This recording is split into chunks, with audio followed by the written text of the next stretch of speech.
12 তারিখে ধানের শীষে ইনশাআল্লাহ ইনশাআল্লাহ আমরা সবাই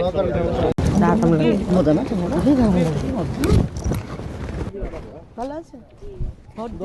12 তারিখ ধানের শীষে ভাইয়া বলবেন অবশ্যই আপু ভাইয়াদেরকে সবাইকে বলেন। আচ্ছা দোয়া করেন জি। আসসালামু আলাইকুম। এগিয়ে দিয়ে আমরা নবীনদেরকে সামনে এগিয়ে দিয়ে আমরা পিছু থেকে সেই সুন্দর বাংলাদেশ দেখতে চাই। কোন সুন্দর সে বাংলাদেশ 12 যে তারিখ ভোট দিবেন।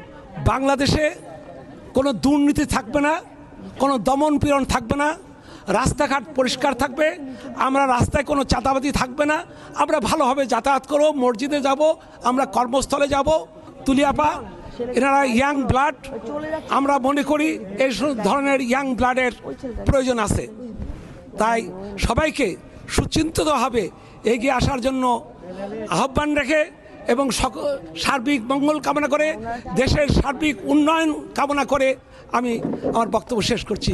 আমার খুব ভালো লাগছে আজকে আমরা এখানে সবাই সকালবেলা প্রতিদিনই হাঁটি, তো আজকে একসাথে হওয়ার একটা উপলক্ষ মাধ্যমে একসাথে হওয়ার সুযোগ হতে আজকে আমাদের সামনে আছেন যে ভদ্র ক্যান্ডিডেট ভদ্রমহিলা সঞ্জিদা ইসলাম তুলি।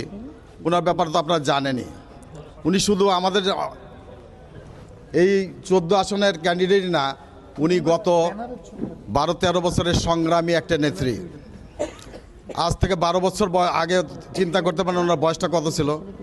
সেই সময় উনি যুদ্ধ করেছেন, যেটা হয়তো আমরা পুরুষ মানুষও হয়ে পারি নাই। বরণ করে নেবেন ইনশাআল্লাহ, আপনাদের ফুল দিয়ে বরণ করে নিচ্ছে আজকের এই দিনে।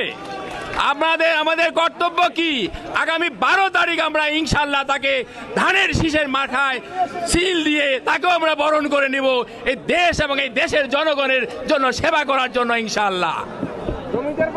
নওগাঁ টিমের যারা আছেন আর আমাদের ঢাকা 14 আসনের প্রিয় এলাকাবাসী, আপনারা শ্রদ্ধেয় সবাই, আমার আপারা ভাইয়ারা, সবাইকে অশেষ কৃতজ্ঞতা, ধন্যবাদ।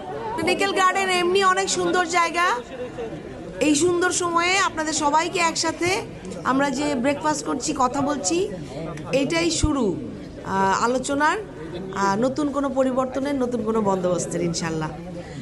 আপনারা সবাই দোয়া রাখবেন, আপনাদের দোয়া সমর্থন নিয়ে ইনশাল্লাহ আগামী 12 তারিখে যে আমাদের ত্রয়োদশ নির্বাচন, ধানের শীষের প্রার্থী হয়ে আপনাদেরকে সাথে নিয়ে, আপনাদেরকে পাশে নিয়ে ইনশাল্লাহ ধানের শীষকে বিজয়ী করে আনতে চাই ঢাকা 14 থেকে।